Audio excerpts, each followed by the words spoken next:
ಹೆಸರುಘಟ್ಟ ಹೋಬಳಿ ವ್ಯಾಪ್ತಿಯ ಬಿಳಿಜಾಜಿ ಮತ್ತು ತೋರೆನಾಗಸಂದ್ರ ಗ್ರಾಮದ ಜಮೀನಿನಲ್ಲಿ ರೈತರು ಕೃಷಿ ಕಾರ್ಯ ನಡೆಸುವ ವೇಳೆ ಜೆಸಿಬಿ ಯಂತ್ರಕ್ಕೆ ಸಿಲುಕಿ ಗಾಯಗೊಂಡಿದ್ದ ಸ್ಥಳೀಯ ಸ್ವಯಂ ಸೇವಕರಾದ ನೀಲಕಂಠರವರ ಮಾಹಿತಿ ಆಧರಿಸಿ ಕಾಡು ವನ್ಯಜೀವಿ ಸಂರಕ್ಷಣಾ ಫೌಂಡೇಶನ್ ಸಂಸ್ಥೆಯ ಉರಗ ತಜ್ಞ ಪ್ರಶಾಂತ್ ಗೋಪಿನಾಥ ಸ್ಥಳಕ್ಕೆ ತೆರಳಿ ಹಾವನ್ನ ರಕ್ಷಿಸಿ ಅದನ್ನು ರಾಜನಕುಂಟೆಯ ಕೇರ್ ಅಂಡ್ ಕ್ಯೂರ್ ಪಶು ಚಿಕಿತ್ಸಾಲಯದ ವೈದ್ಯಾಧಿಕಾರಿ ಡಾ ಆರಿಫ್ ನೇತೃತ್ವದಲ್ಲಿ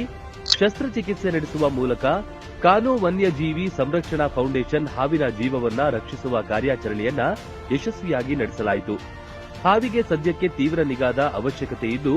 ಅದನ್ನ ಪೂರ್ಣ ಚೇತರಿಕೆ ಕಂಡ ನಂತರ ಅರಣ್ಯಕ್ಕೆ ಬಿಡಲಾಗುವುದು. ಹೆಸರುಘಟ್ಟ ಹೋಬಳಿ ವ್ಯಾಪ್ತಿಯ ಬಿಳಿಜಾಜಿ ಮತ್ತು ತೋರೆನಾಗಸಂದ್ರ ಗ್ರಾಮದ ಜಮೀನಿನಲ್ಲಿ ರೈತರು ಕೃಷಿ ಕಾರ್ಯ ನಡೆಸುವ ವೇಳೆ ಜೆಸಿಬಿ ಯಂತ್ರಕ್ಕೆ ಸಿಲುಕಿ ಗಾಯಗೊಂಡಿದ್ದ ಸ್ಥಳೀಯ ಸ್ವಯಂ ಸೇವಕರಾದ ನೀಲಕಂಠರವರ ಮಾಹಿತಿ ಆಧರಿಸಿ ಕಾಡು ವನ್ಯಜೀವಿ ಸಂರಕ್ಷಣಾ ಫೌಂಡೇಶನ್ ಸಂಸ್ಥೆಯ ಉರಗ ತಜ್ಞ ಪ್ರಶಾಂತ್ ಗೋಪಿನಾಥ ಸ್ಥಳಕ್ಕೆ ತೆರಳಿ ಹಾವನ್ನ ರಕ್ಷಿಸಿ ಅದನ್ನು ರಾಜನಕುಂಟೆಯ ಕೇರ್ ಅಂಡ್ ಕ್ಯೂರ್ ಪಶು ಚಿಕಿತ್ಸಾಲಯದ ವೈದ್ಯಾಧಿಕಾರಿ ಡಾ ಆರಿಫ್ ನೇತೃತ್ವದಲ್ಲಿ